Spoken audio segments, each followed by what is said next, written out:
Okay, I am here today with a very special guest. I'm going to tell you a little bit about her, Nagina Abdullah, and we're going to be talking about all kinds of things having to do with weight loss and why diets don't work. Because I know many of you have been on one, if not multiple, trying to lose weight, trying to get your metabolism up and running. We're going to deep dive into that.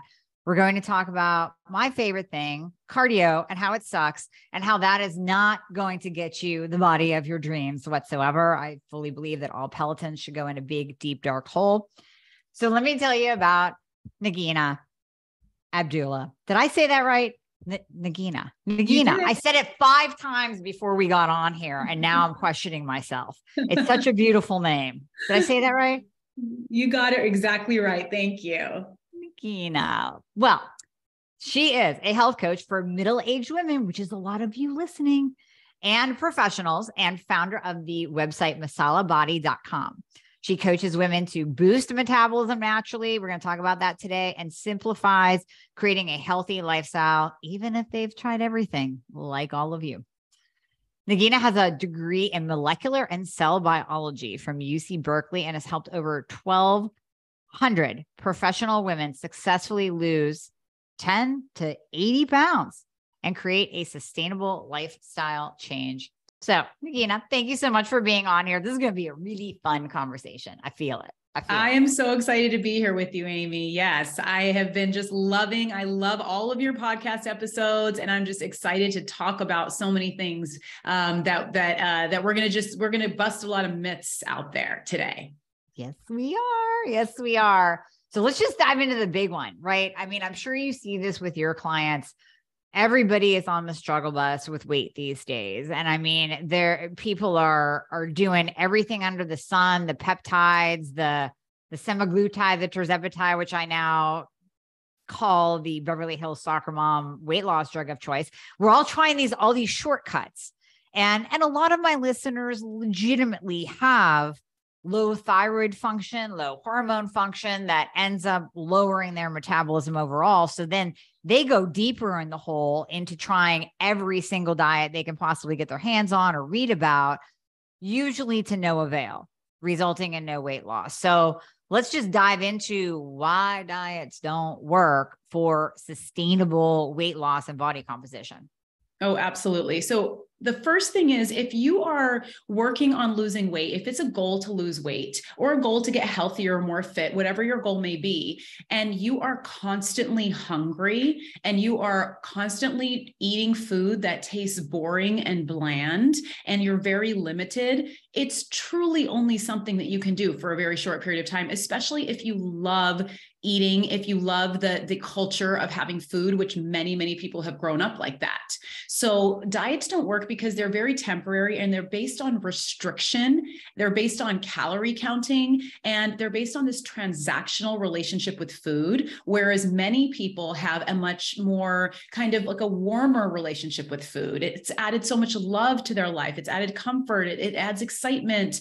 And so it's really hard to say, okay, I'm just going to become very logical and methodical about food and just eat chicken and broccoli with nothing on it for the rest of my life, because that does not work. Like, there's an emotional relationship with food, and there's also taste. We want to have a certain taste, and we must feel that we're satiated. Otherwise, it's been proven, and many women will attest to this, when you are hungry, the only thing you can think about is more food. So that doesn't work. So those are kind of a few reasons that it doesn't work. It's just not natural. You just constantly think about food and you end up binging. And so it's just not a sustainable way to live, to be constantly hungry. So that's a huge reason that diets don't work. Yeah, absolutely. And is there a genetic component I know there's a biological, if you're insulin resistant, or if you're type 2 diabetic, you're going to have the glucose that's going up and down like a roller coaster. And in those lows, that's going to turn on the hunger signal. I always say you get hangry in those lows, and you really start to crave pretty much everything in sight, including high carbohydrate and high sugar meals. But is there anything that you found that maybe not even genetic, but that is a trait that you see throughout your clients that really struggle with this hunger piece? Well, yes. So a lot of the foods that are common, a lot of the reasons that diets, also don't work is related to the fact that many diets are teaching you how to eat smaller portions of processed foods or unreal foods that are actually elevating your insulin. And so what's happening is that you're having your body is reacting to this high blood sugar, and as a result of the high blood sugar, insulin's being released, and then you are storing more fat. It's because of the types of foods that you're eating. If you were to actually change up the food you're eating, and we can talk more about that today, and actually just change the equation of the types of food you're eating, you could actually feel more satisfied. You feel more full for longer, and you're not going to get that insulin release, which is pulling sugar out of your blood and storing it. That's just not happening. You're not having that insulin release. So you're constantly feeling satisfied, not like you have to eat again. And so it's really common when, if you are to eat certain foods that are not paired with the right food. So if you're not pairing your foods in the right way and you're eating foods that are breaking down to sugar quickly, you're going to feel hungry like 30 minutes to an hour later. And then as a result, you're going to need to eat again. So you're going to end up doubling up on your calories. So it's bad in so many ways when you're just eating those diet style foods.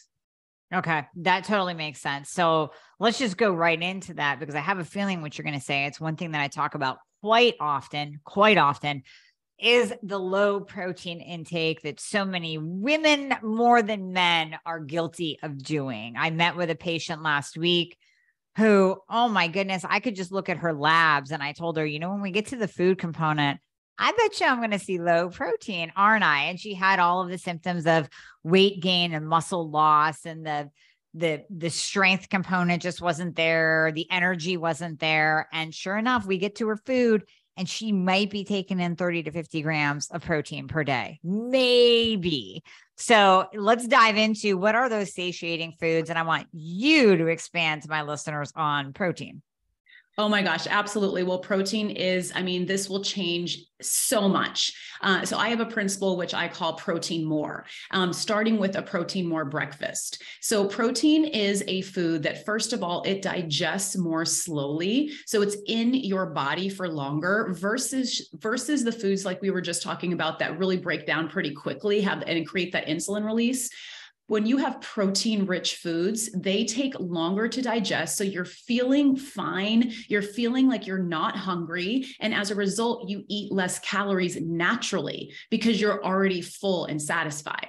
Now, the other thing that protein does is it boosts your metabolism. Now, this is so amazing. And this is really the foundation of weight loss, especially in midlife. Always, but it really comes out in midlife where you don't have as much forgiveness in your body as you may have had before.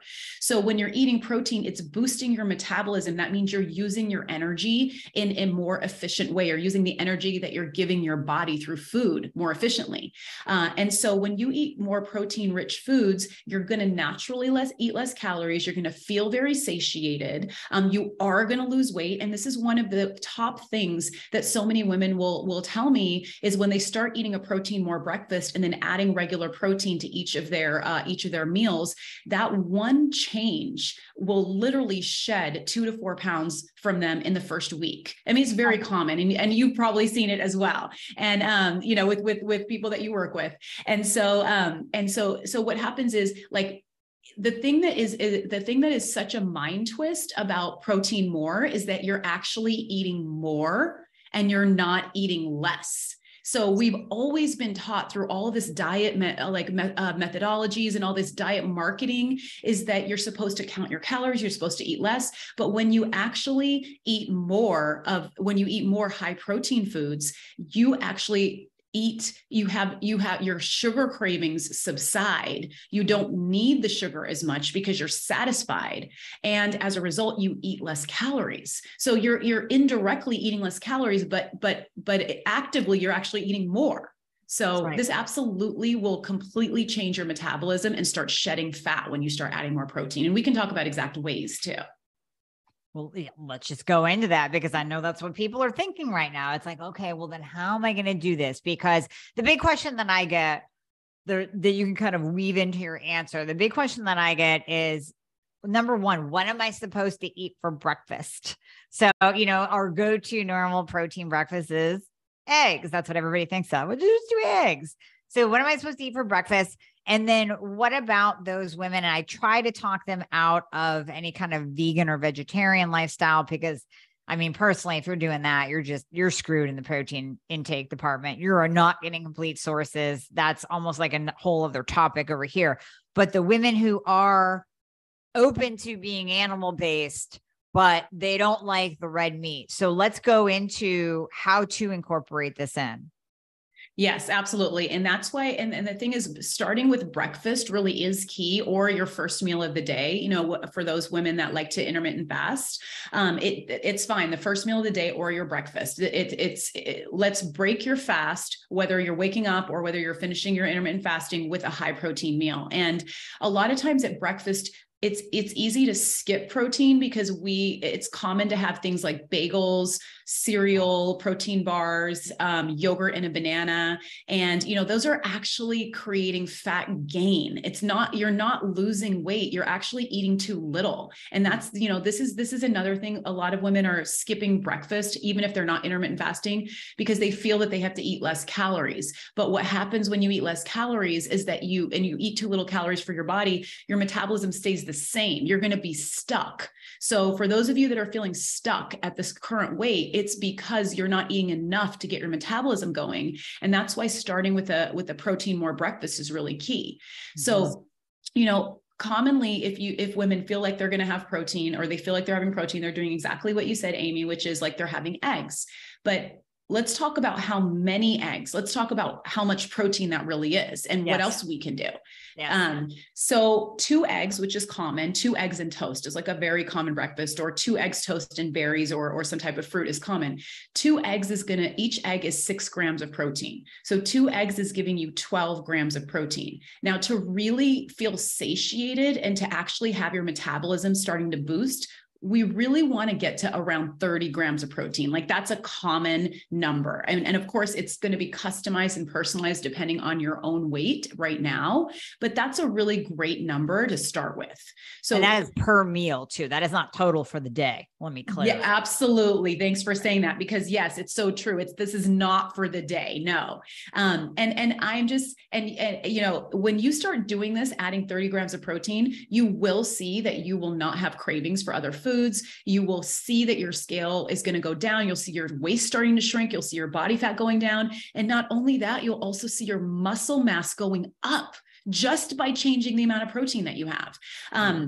So let me give you some examples, of what you can do instead of these only 2 eggs. So when you have 2 eggs, you can also add on a half cup of egg white. So the liquid egg whites that you purchase, and that's going to really boost you up to the half cup of egg whites is going to be around 15 grams or so. So that's going to get you right next to 30 grams, and that's fine. 27, 30, that's really, really good.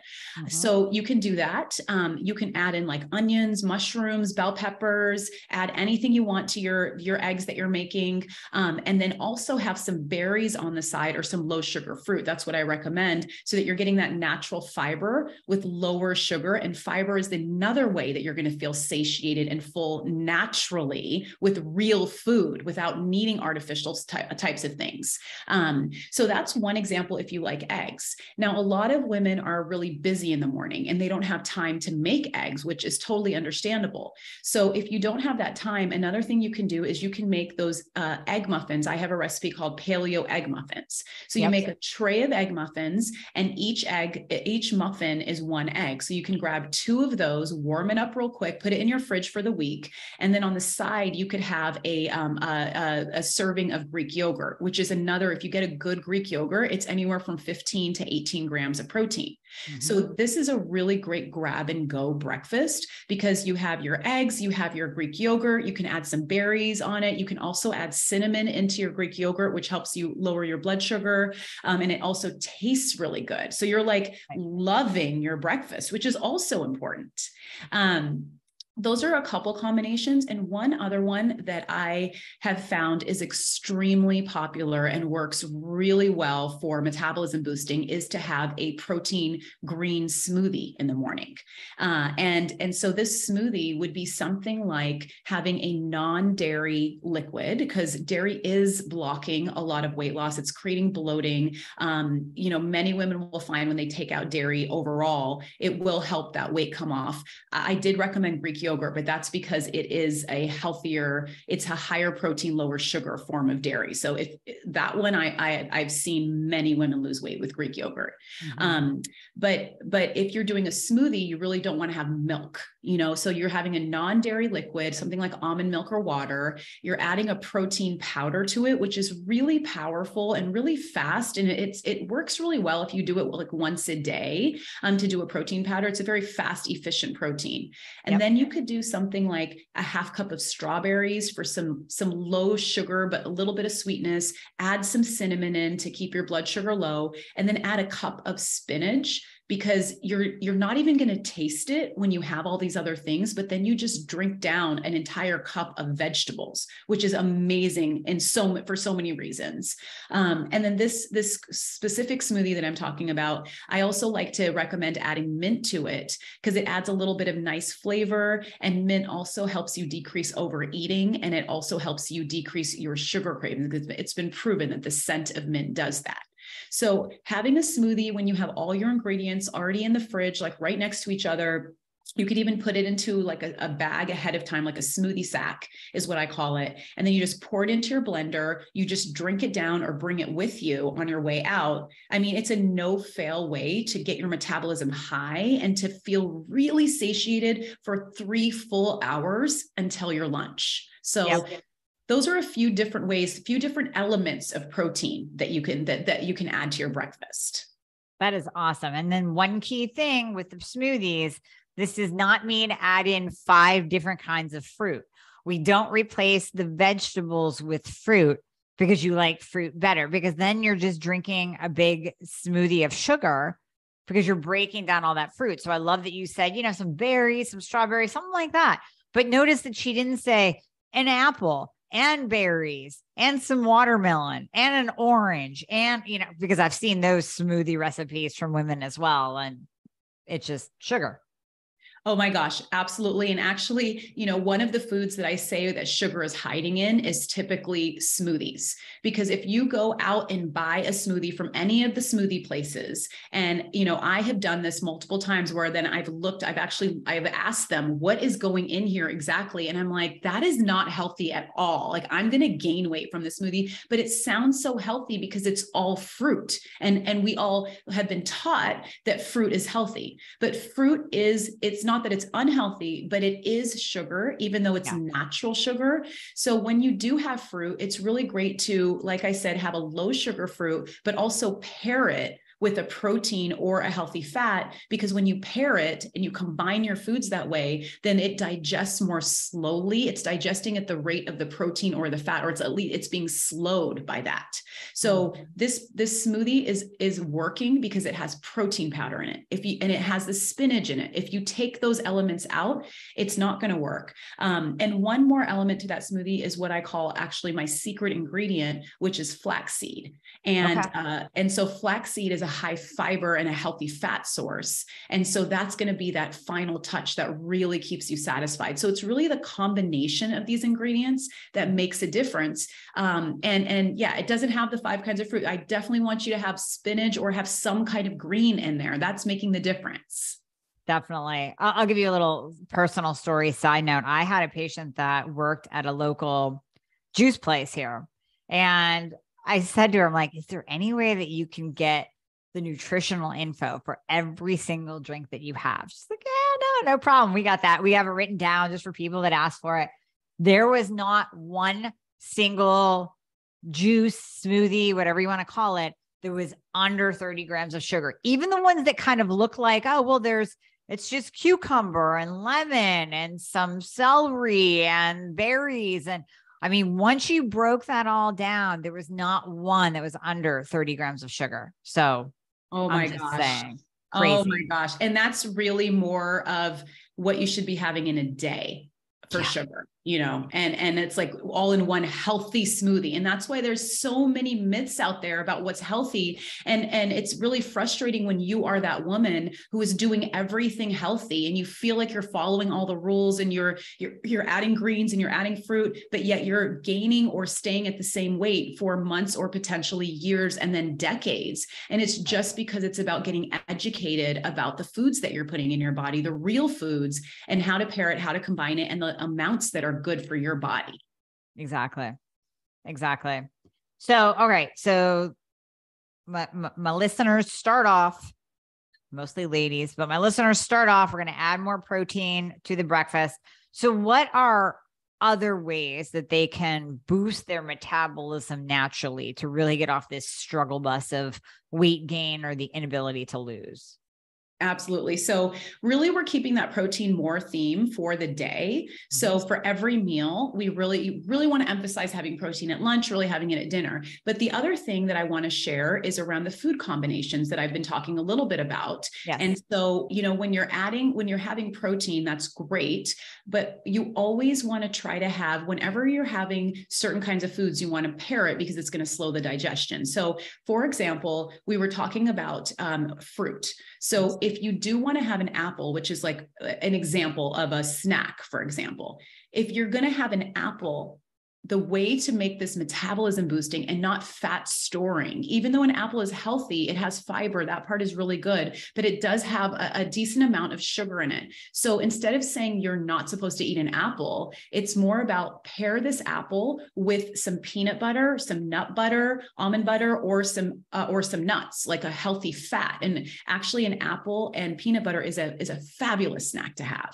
It's really great for fat loss. It's really going to help you, but it's so much better to add that peanut butter or that nut butter than to have that apple alone, because you're really going to slow the absorption of the sugar. You're going to slow the digestion and the absorption. So really pairing your foods. And this is where, I always come back to a principle, which I call, you can eat more. Like you can eat more, just you make the right choices of what to eat more. And right. So you never have to feel restricted and you never have to feel hungry when you're learning about these principles of like pairing your food, for example. So pairing, your food, I talked about protein in your smoothie is another example. And another thing that is really key is the timing of some of your foods. So when you're eating a carb, for example, if you're eating a sandwich, there are so many studies of glucose and blood sugar elevation that will show if you eat that sandwich all at once,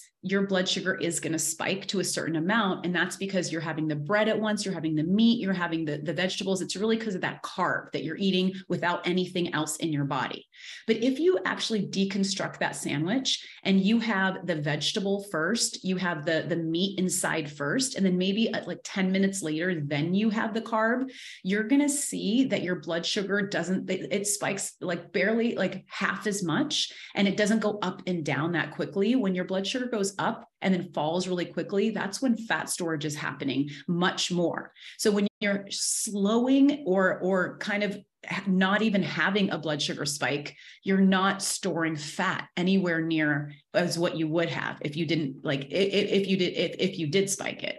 So really understanding the timing where you're having protein and veggies in your body first, and then adding the carbs later is going to be really, really effective in terms of fat loss.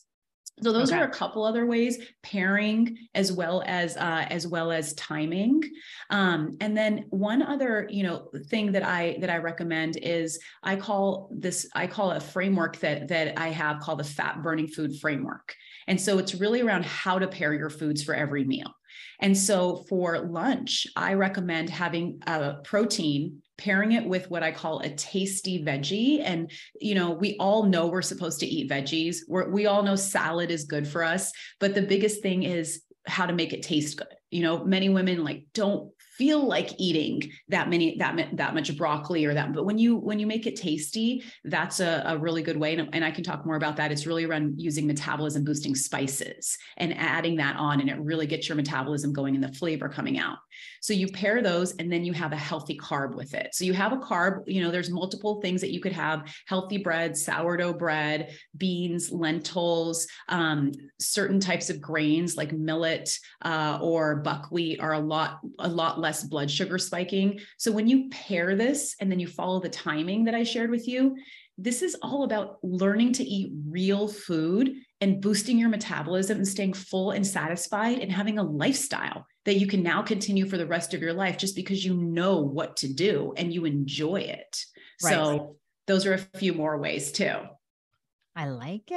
I love all this. And let me also side note this. I know we're talking about metabolism and weight loss, and because let's just face it, that is on the majority of people's minds. I mean, we're all trying to get to a more healthier weight, to lose the extra lbs, especially over the last couple of years with everything that's been going on. But all of these principles will also apply to energy, because a lot of my listeners are also really struggling with fatigue and brain fog and memory loss and just really low motivation, really struggling with energy through the day.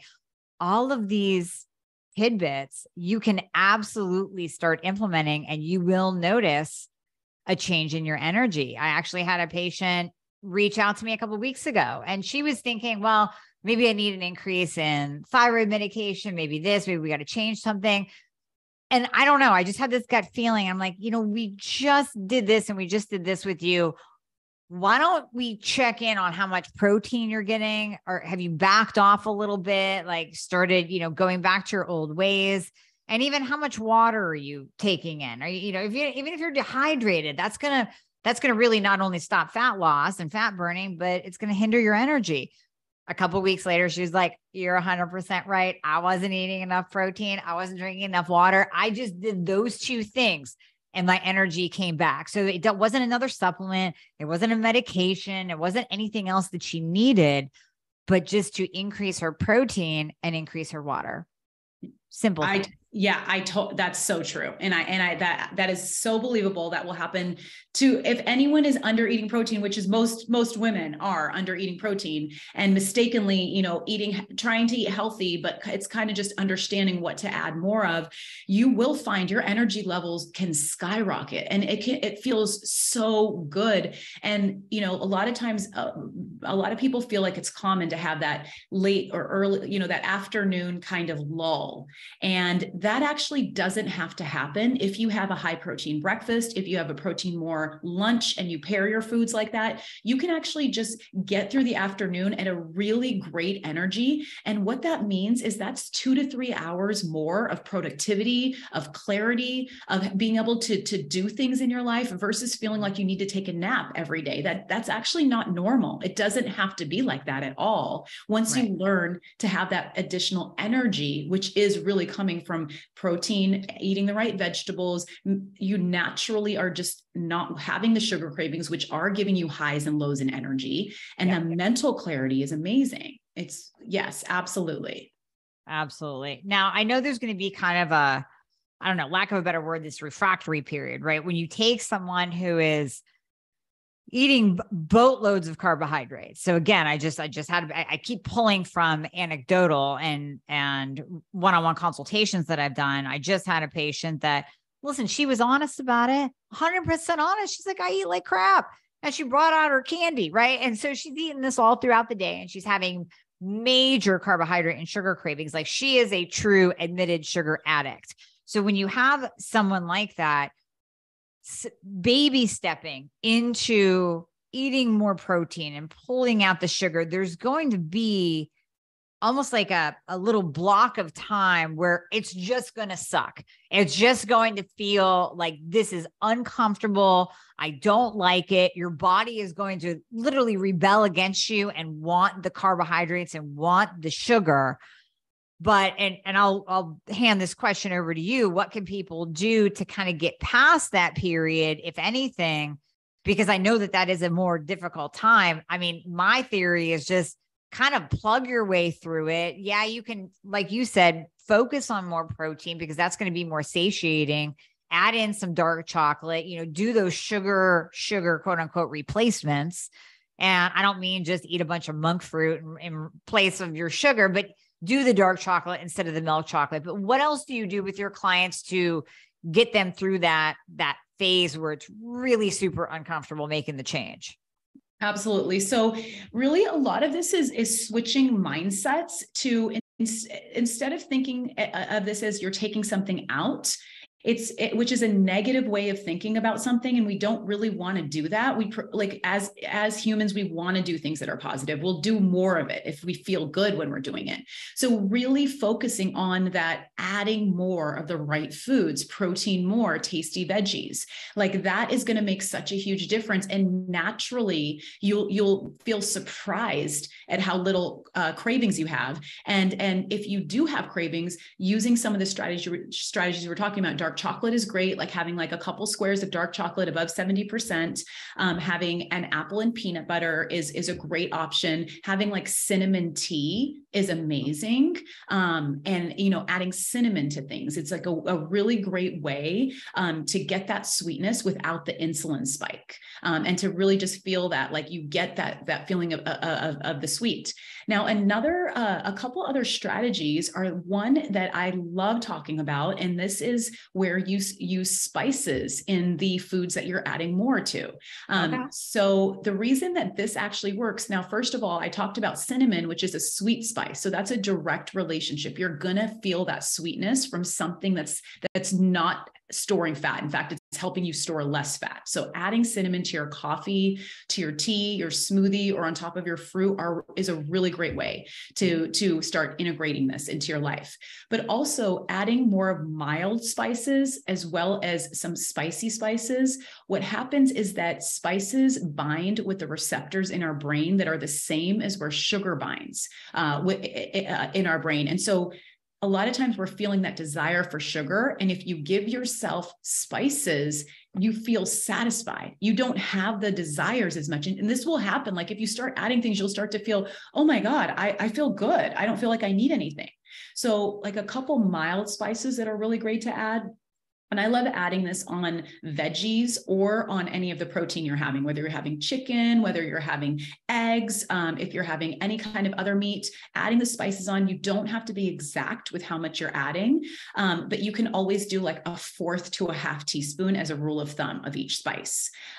So spices like cumin. So cumin is like a smokier, deeper flavor. It goes really well on meats. It's been proven to help you burn belly fat if you eat it consistently, if you're having like a teaspoon a day. So these are all having weight loss benefits as well. These are all natural. So cumin, coriander is something that is really great on asparagus. It's great on veggies, and it helps to decrease water retention.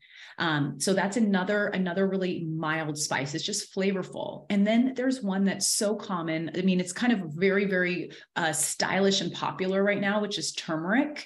And, turmeric's been used for thousands of years in diets, in our ancestors' diets, and it's anti-inflammatory. And especially when you combine it with black pepper, which increases absorption, you're going to feel the anti-inflammation. It also comes off in a way where you'll experience decreased puffiness in your face, decreased bloating in your belly. And it's really easy to add it to eggs because eggs are yellow and turmeric is yellow. It has a very mild flavor, so you barely can even taste it, or just sprinkle it on your veggies, or you could even put it into a post-workout smoothie or a post-workout protein shake, because that is going to help you relax your muscle. So it's like helping you with muscle recovery. And then, of course, cayenne pepper is an awesome one if you like spicy food. So you're adding a little bit of cayenne pepper. It's boosting your metabolism. It's also curbing your appetite. So that's really helpful. So those are a couple other things to do as well. So if you're feeling those cravings, start with, make sure that it's really protein more, You have the tasty veggies, but then you can use cinnamon, you can use other spices. And then also some of the substitutes are really great, like dark chocolate, fruit with, when you pair it with something, or berries with cinnamon is excellent. Berries, cinnamon, and Greek yogurt is a really great like ice cream replacement. So yeah, so those are a few different options. I love that. I do that every night. I do Greek yogurt with berries almost every single night. If I'm not doing my keto chow, which is a big bowl of protein, then I'm doing some type of protein in the form of, like you said, a really good quality Greek yogurt. So I'm glad you mentioned that. All right. So I know you and I chatted a little bit about exercise, and I mentioned in the beginning that I believe all Pelotons should go into a deep, dark black hole. So when it comes to increasing your metabolism, losing weight, and yes, even increasing your energy, what are your thoughts on exercise and what people should be doing? Oh my gosh, absolutely. So I can tell you, and I haven't shared too much yet about myself, but I lost 40 pounds after a lifetime of struggling with my weight. And I lost it in a way that completely surprised me, which was, first of all, through food. Food was 80% of the way that I lost weight. Whereas in the previous part of my life, I'd been working out so much. I used to run like so much on the treadmill. I would just be counting the minutes until this was over. I would spend hours at the gym. I would eat tiny portions of food. I had massive sweet cravings to a point that I thought that I was just born with uncontrollable sugar cravings. And I just thought like I was big boned and I would never be able to be like slimmer and healthier. I just didn't think that was who I was. And so after I started making those changes, starting with food first, that just like took my belief in myself to a whole other place where I didn't have the sugar cravings. I had like my fat was melting away. I had a slim stomach for the first time in my life. And this was like right before midlife, it wasn't even like I wasn't even in my 20s, or I was at a place where it was more challenging. And so what I started doing is when I started burning that fat, I started just learning more about the exercises that really work to keep this fat off, because I did not want it to come back on. And so I started finding there's so much information about when you boost the muscle in your body, when you're increasing muscle, when you're increasing toning in your body, what's happening is that it's burning fat faster. Like you're living in a body that is like what I call a fat burning body, because you're just sitting there, and with more muscle, muscle burns more calories than fat. So you're just sitting there and you're burning more calories.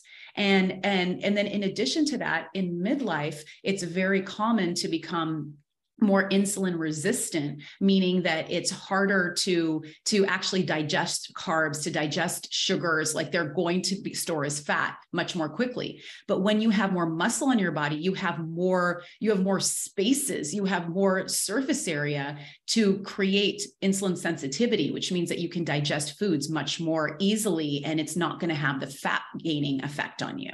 So that's a little bit of the science, but like what we're talking about is when you go to work out, to prioritize lifting. And actually, just like you say, I'm a huge proponent of lifting heavy. Now, if you're someone that doesn't have a lot of time, the best thing that you can do is go into the gym or go and get some weights in your own house and do some workouts that are working out the biggest muscles in your body. Like, for example, your legs and your back.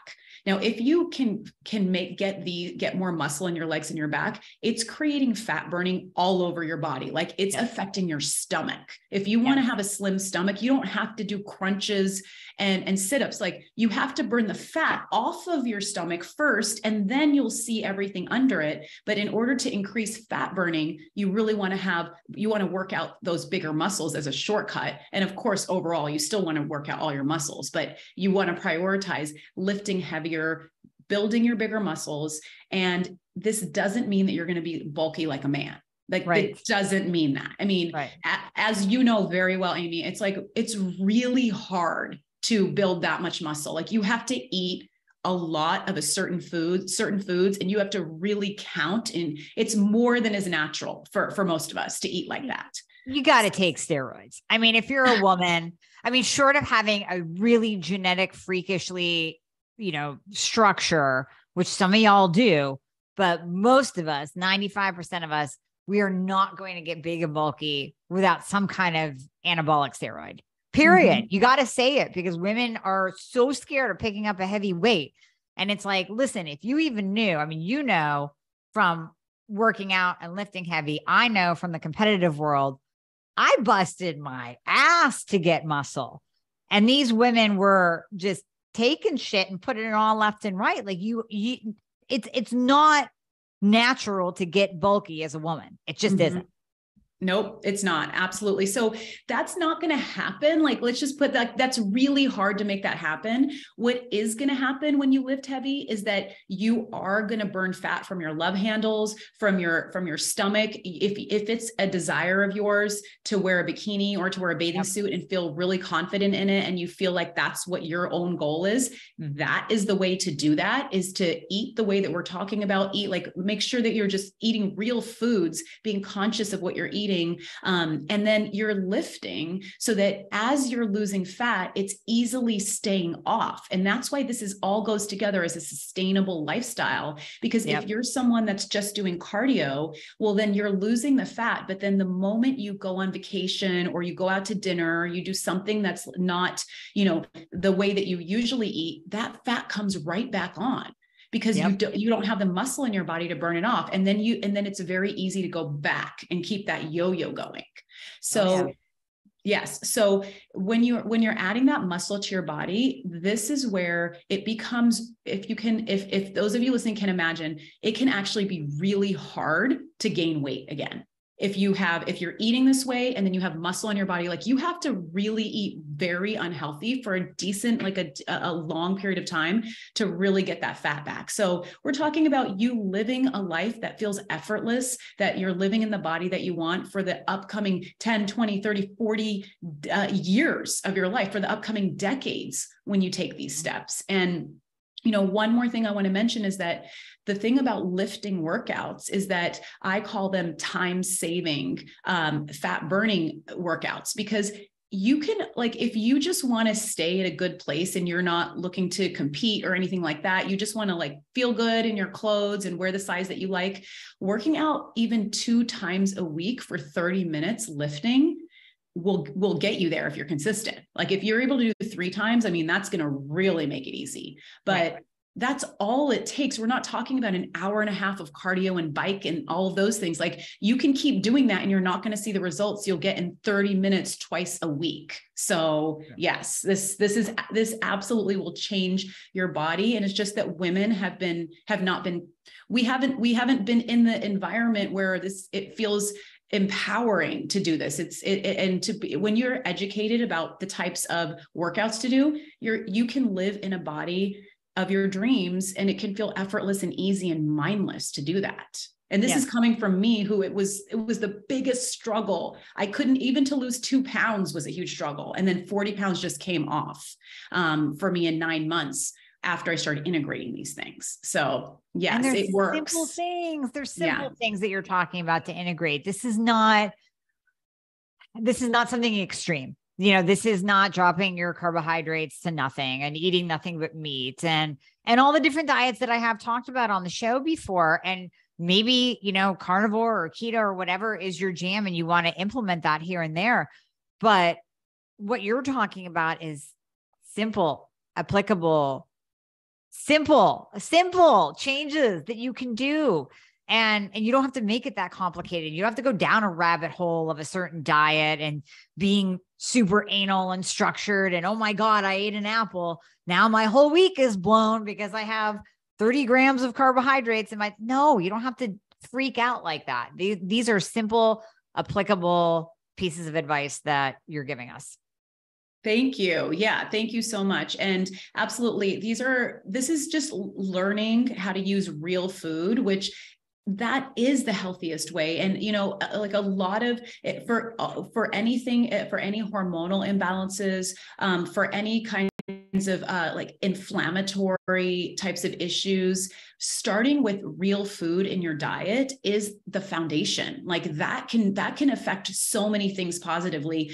A lot of things start falling into place at that point. So really, like, prioritizing having real food, focusing on strength training, it just saves so much time. Then you can go climbing in your 50s and 60s. Like you can go skiing and rafting and biking, and you have the strength to do all the things that you want because you're lean and you're strong, and it's easy just to keep everything off. So absolutely. Exactly.